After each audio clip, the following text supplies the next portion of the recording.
you, why is it important to brush your teeth every day? To keep them clean.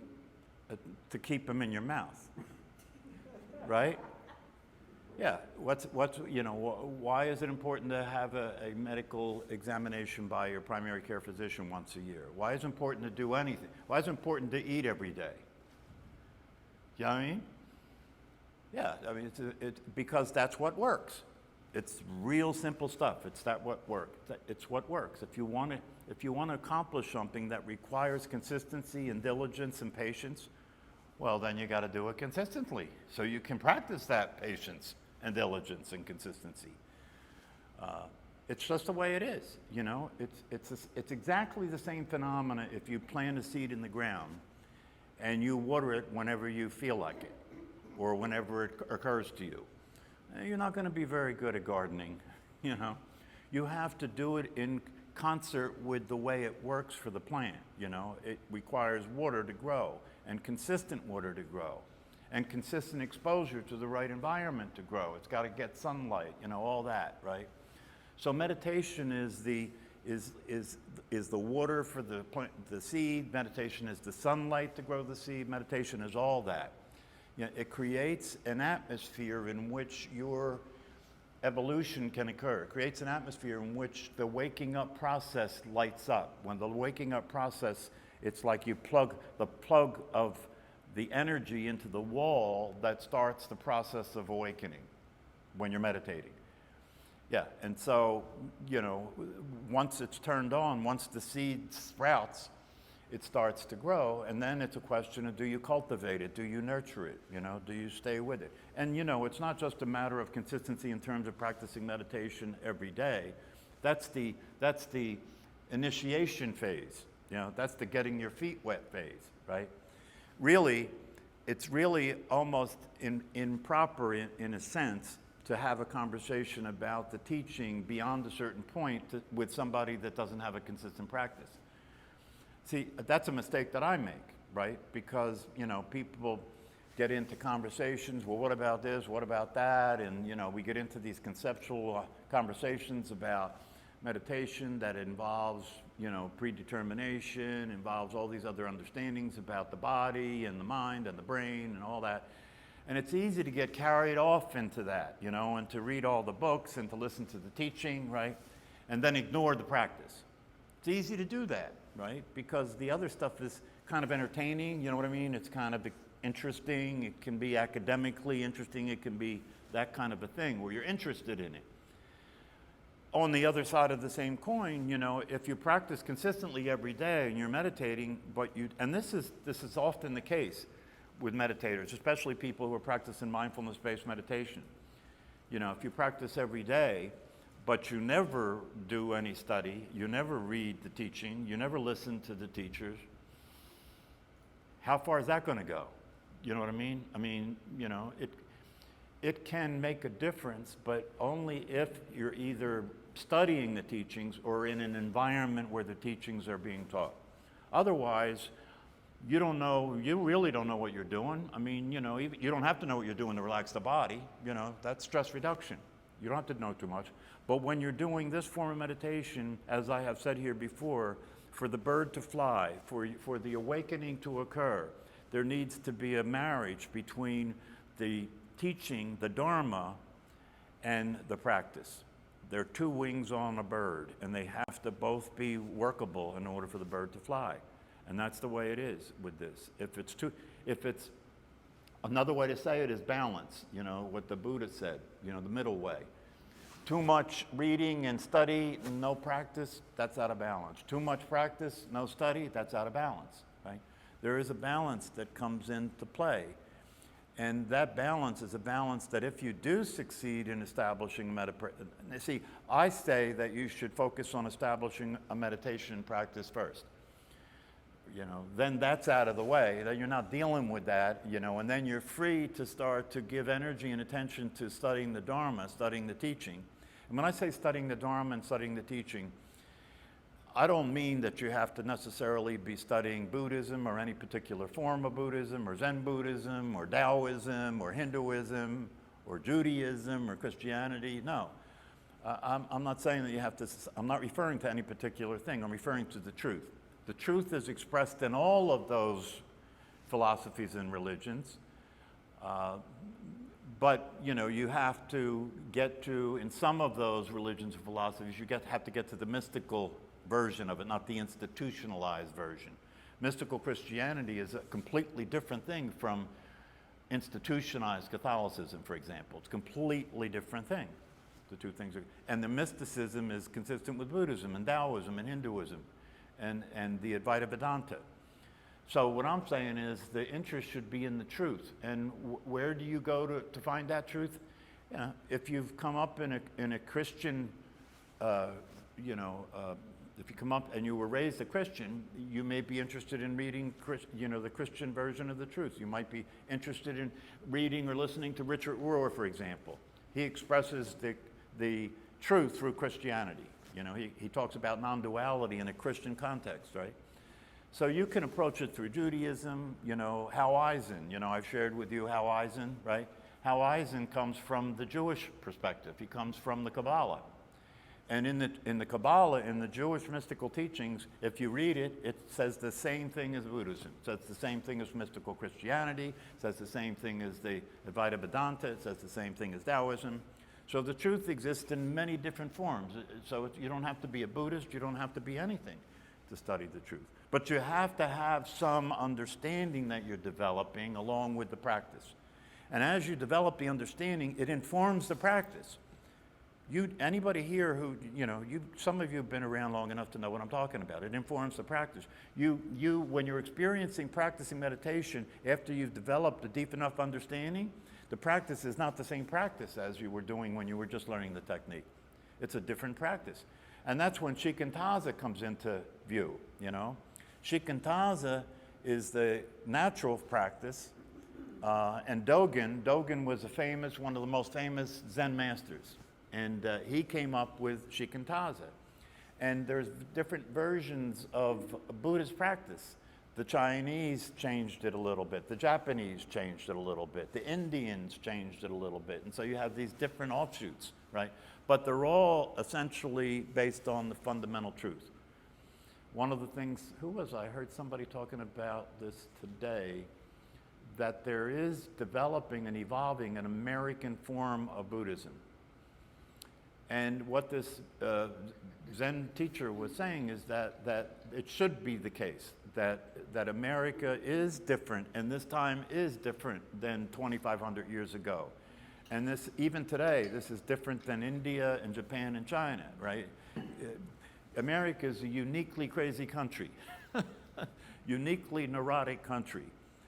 And so because of that, and because of the fact that mental health is off the charts here, and people are suffering so much, and addiction is off the charts here, that there's a form that is evolving here of teaching non-duality and teaching the truth that is kind of custom designed to deal with addiction and custom designed to deal with mental health issues. That's one of the reasons that, when I talk about these things as a psychologist, I'm mixing things in here, I say meditation is psychotherapeutic. And it is psychotherapy. If you're doing it with the intention and the commitment and the dedication required to succeed, it's psychotherapeutic, because you will be dealing with your fear. You will be dealing with your confusion. You will be dealing with your conditioning. You will be, if you're doing meditation correctly. I was talking to one of my clients today who's been,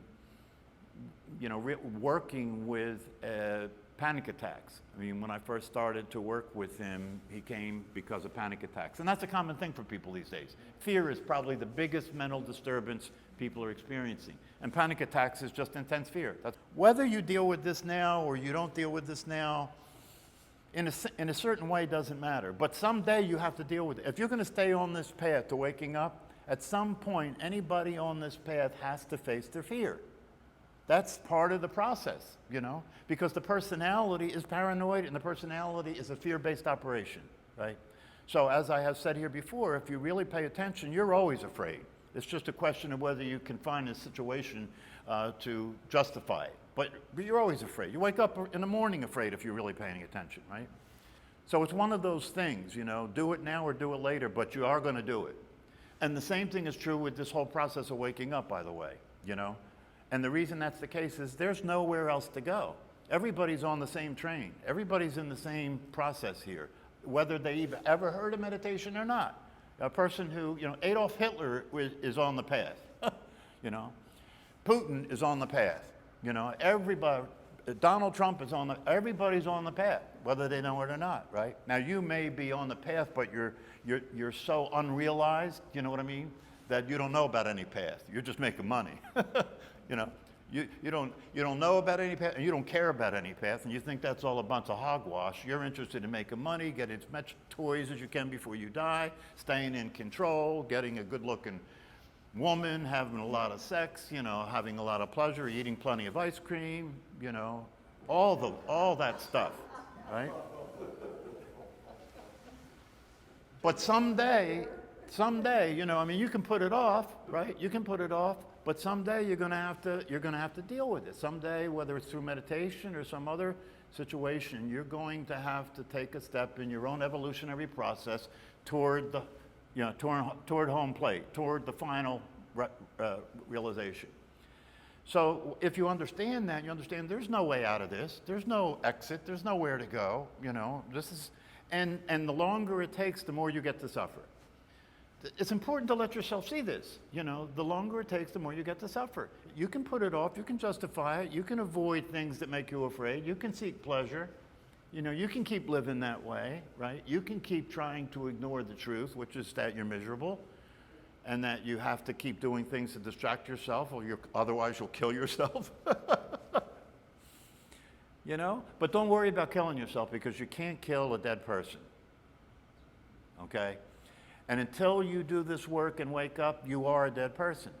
Because I define a dead person to be somebody who isn't actually alive, right? Isn't actually alive and conscious, but they're living a script.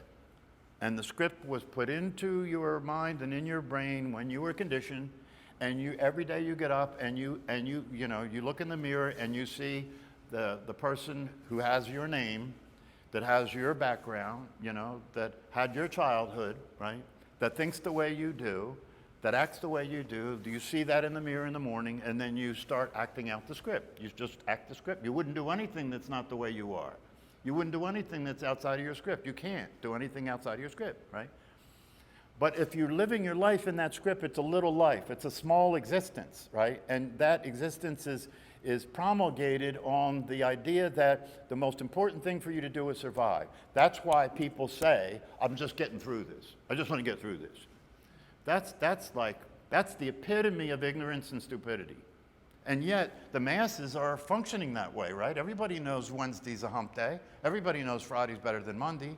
Everybody knows the weekend's better than the weekday, right? Everybody knows retirement's better than your career, right? So we're all working to get through it. Even day by day, there are many of us who wake up in the morning dreading the day, looking forward to the end of the day so they can come home and get high or drunk and watch TV until they knock themselves out, fall asleep, and do the same thing the next day, and just keep doing it over and over and over again, right? And if the momentum gets too much for you, then buy something. Get a new car. That'll change the momentum, right? Get a new relationship. Buy some more clothes. And so everybody is on that treadmill, right? And then you watch TV to distract yourself, and while you're watching, they're selling you all the things that will give you a new life. They'll sell you all the things that are going to make you happy. They'll sell you all the things that will cure your illnesses. They'll sell you all the things that help you relax and, you know, and not have headaches or physical pain. And if you watch the 6:30 news, that's when all us old folks are watching. Watch the commercials there, right? They're selling you all these things that will help you not die from a heart condition or a pulmonary condition or cancer, right? But they're all experimental drugs, right? And so they say, ask your doctor about this. And then they start talking fast, you know? And then they start telling you, but, you know, this could cause sudden death. This could cause this. It could cause your heart to stop. This could cause your lungs to stop functioning. This could cause your kidney failure, you know? But you'll feel better. The thing you took it for will feel better, or you'll die, right? you know, Can't you experience pleasure and not be an escape? oh, absolutely. I mean, That's the reason why waking up is, that's the biggest reason for waking up. So you could be here and be present to life in such a way where you can actually enjoy yourself. You can't enjoy yourself if you don't know who you are. Who is it that's enjoying yourself? Well, I am saying that human beings, generally speaking, behave a certain way. That doesn't mean that any pleasure you have is a sin. No. But what I'm saying is that people are living in a condition in which their life is about seeking pleasure and avoiding pain. That's the program, right? How much quality is going to be in that life? How versatile is that human being? How big of a person is that when they're driven by a program running in their mind and in their brain that's telling them all day long, no, yes, maybe, no, yes, go after this, avoid that. All day long. And then it starts to become something that you're living by, like a moral or ethical code, right? You know, your mind is a judgment and evaluation and a meaning-making machine. It's running all the time, and you're plugged into it. So if it tells you that person's no good, you start behaving toward them like they're no good. Just like everything else you follow, because you consider the voice in the head to be you, and if you consider it to be you, you're following it. You're not going to question yourself, right? That's the relationship that has to get broken up.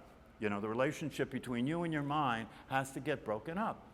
If it's not broken up, then your mind is your leader. Your mind is living your life and you're following it. It's telling you what to think, what to do, how to behave, how to talk, all that. Isn't it? Isn't you wake up in the morning and a voice in your head saying, okay, here we go, we're going to do this now, then you're going to do that, right? And you're just following it because you think that's you. So you have to break that relationship up. You have to start to relate to the voice in your head with suspicion.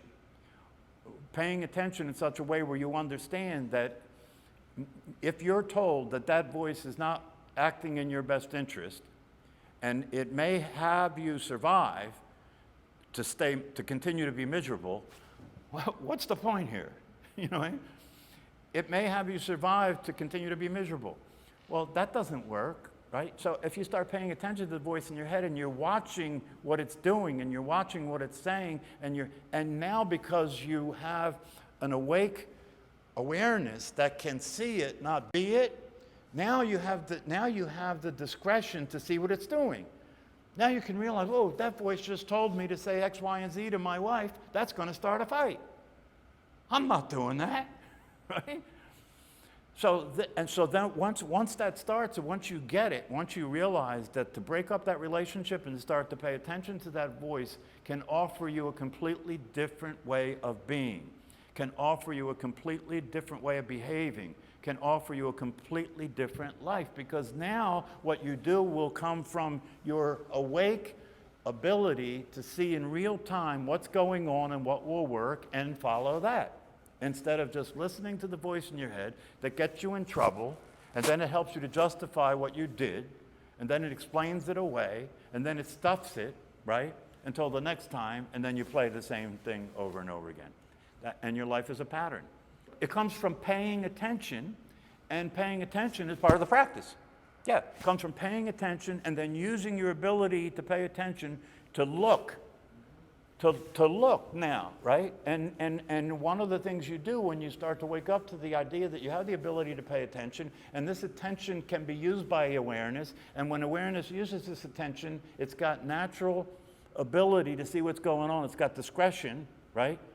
And so you start to realize that, what do? You turn this attention this way. Turn it this way. And look back to see who is this that's looking. That's the first thing you want to do, is find out who the hell you are. You know what I mean? How can you know what to do? How can you know how to be in the world if you don't even know what you are? Right? You might think you're a mouse. Like the old joke says, a guy went to see a psychiatrist and he said, "You got to help me, I think I'm a mouse." So the psychiatrist works with him until he gets to a point where he says, "Thanks, I can't thank you enough. I'm clear now, I am not a mouse. I just have one question before I leave." And the psychiatrist said, "What?" He said, "Will the cat know that I'm not a mouse?" But that's the way it goes, right? That's the way it goes.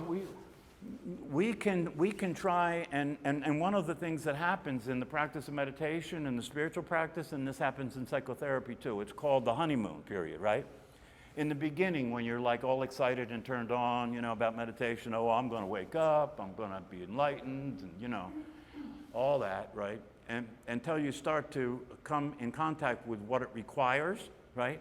And then it's like, oh, I was too busy to be enlightened. I was too busy to be enlightened. That's the way it's generally understood, that a person achieves enlightenment. No. The way it actually is everybody's already there. Everybody's already enlightened, right? So that all that has to happen is the right set of circumstances. It's like a lock that you have a combination, right? When the right combination hits, right, then the barriers to experiencing the truth drop. You've always been there, right? So it could be any set of variables, right? One of the things that I think is there are things that have been identified, right? For example, the practice of meditation is clearly related to waking up. Clearly, no question about that, right? The other thing that's clearly related to waking up, as far as I'm concerned, is intention. That's one of the reasons I have said here in the class, where are you about this? Is it your intention to wake up? Are you committed to waking up? If you're committed to waking up, then your relationship to your practice and your relationship to studying these things has to show that. If that's true, you'll behave consistent with being committed to waking up, which means you will study, you will practice, right? So somebody like that's just got an intention to wake up, and then they're in an environment where there are other people who are practicing and studying, right? And we understand this is all a vibration, right? Consciousness is a vibration, right? So if you're in the middle of a situation where there are a lot of people that are meditating, right, and there's a certain vibration going on, and you have the intention to awaken, and you understand the teachings, you could pop right there. On the other hand, we also know that while we see certain things that are obviously related and are correlated to the awakening, there are situations that defy that, where there is really a person never heard of meditation, has no intention to do anything, and they could fall down and hit their head and wake up. So there's still that variable, and we don't know. I mean, one way to talk about that is to say, and this is a popular understanding of awakening that's consistent with the teachings, and that is that it's a function of grace. That it never happens to anybody based on what they're doing, although what they're doing can make them available, right, for the experience, right? But the experience itself is a function of grace. There's nothing you can do specifically, clearly to make it happen. There are a lot of things you can do to make yourself available for it, to increase the probability of it happening. And today, one of the things that we know is that we're not so hooked on the idea that it's got to be this sudden thing that people learn about from the history in the East. No, it seems to be the case that today it's more of a gradual process for people. And it seems to be the case, especially in this country, that it's associated with psychology, right? So it's associated with your understanding of your psychology as a human being, and your understanding that what you think you are as a personality is not a thing. It's not even specifically a thing. It's a process. Your personality is a mental process, isn't it? Yeah, it's a thought process. Your personality is a thought process, right? So by understanding these things through psychological understanding, maybe even through psychotherapy, and there's psychotherapists now that are doing non-dual psychotherapy. There are psychotherapists now that are doing psychotherapy that is a combination of meditation and spiritual practice and spiritual teaching and traditional psychological processing. So but the most important thing as far as I'm concerned is that, and this is what Angelo says, and I'm totally down with what he says, is that the most important thing is to understand you can wake up. It is possible for you to wake up, not based on what you think. So if you're listening to the voice in your head about this, you're in trouble. Because the voice in your head is never going to reassure you about waking up. It's going to do the opposite. It's going to say, "Oh, this isn't for you. You're not smart enough, or you're not experienced enough, or some explanation for why you're not awake." The attitude that you have to have if you're serious about waking up is that you know it's possible, for you, it's already true, and what you're going to do now is focus on what's in the way. That's all. And what's in the way is not hard to understand, because what's in the way is your preoccupation with thinking. To put it bluntly, what's in the way is your preoccupation with thinking and your identification with the thought process. As long as that's going on, you will sit here and tell me what the voice in your head tells you to tell me about why you're not enlightened. That's what happens. That's what happens. Yeah. And so if I'm going to be blunt about responding to that, my response would be, yes, you are. Cut it out. That's what you should be telling yourself. Yes, I am. Cut it out. Stop saying that.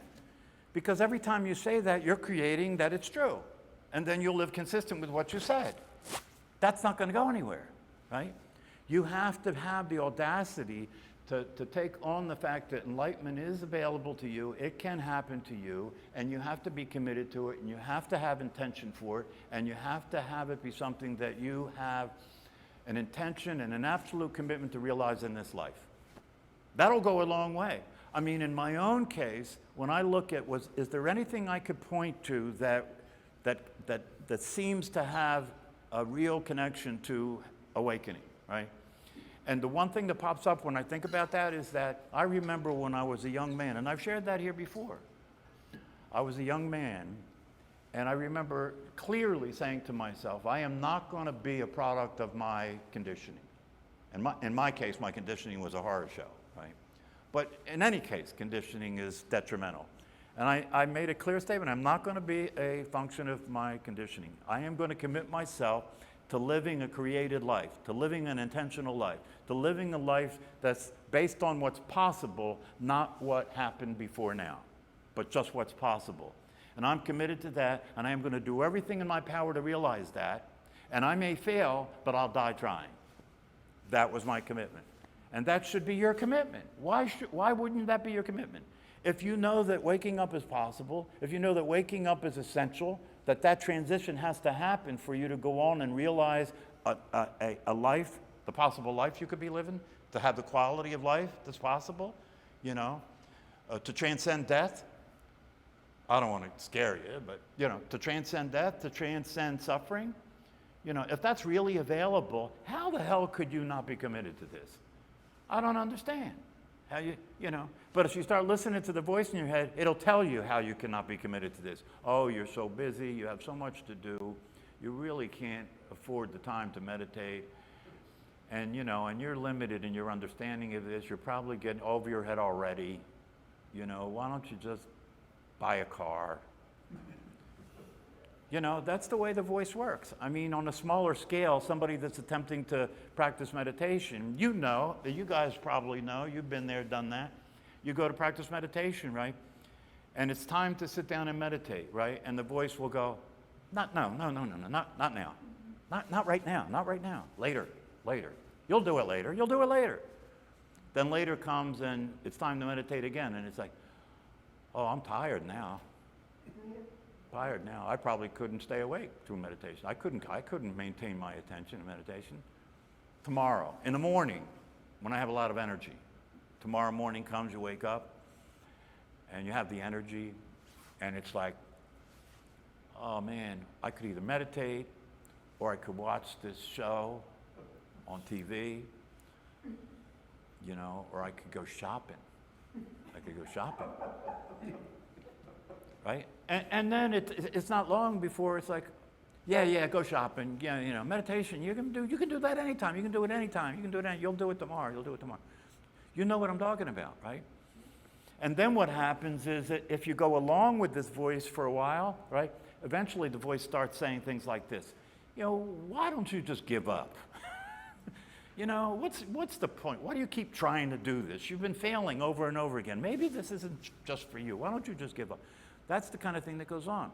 I was listening to a talk that Angelo gave during, it looked like it was a talk that he gave when he was having these meetings that he has in Colorado. And he was walking people through the awakening process, like, but really in a lot of detail, like how it goes, what you think, how you feel, like. And I thought it was very valuable. I don't know if I could do that. He was really doing a good job at walking people through it. So, and it was valuable because it's important for you to see what goes on. You know, it's important for you to understand what goes on in your head. And it's important for you to see that if you keep giving that your attention, you keep following that, you're wasting your time trying to meditate. You got to get out of relationship with that voice and understand that voice is not a meditator. That voice is not a meditator. It's not going to meditate. That voice is never going to meditate. In fact, when you're practicing meditation, what you're practicing is getting away from that voice, aren't you?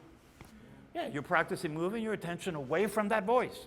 And when you're free from that voice, the possibility of experiencing your true nature exists, because when you're not thinking, you're not the personality. So it is possible. It's a lot more possible than most people think it is. It really is a lot more possible than most people think it is. And it can happen gradually. It happens to some people in such a way where all of a sudden they realize something's different. You know, they didn't even know it happened. You know, sometimes people will go to sleep and wake up in the morning and it happened. And then everything is different, you know, and wow, I see things differently. I feel differently about who I am and the way I see my life, right? So this is available. This is available. And if you're in this class and if you've been doing this practice and these teachings, there may be a gradual process occurring for you. And you may be noticing that you are getting more awake, not totally awake, but more awake. That you find yourself noticing what's going on in situations that you're in, and you can see the mechanics of it. You can see how it's playing. You can see what your voice is doing. You can see the emotions, how they're playing. And you're also aware of what's going on around you, so you can see if I act on what I'm thinking, if I express these emotions, it's not going to go well. It's not going to go well. That's one of the first experiences of the value and the power of being awake, that you realize I can now have an intentional life. I can actually, what I say is what I intend to say. Not what my mind makes me say. What I say is what I intend to say, not what my emotions make me say.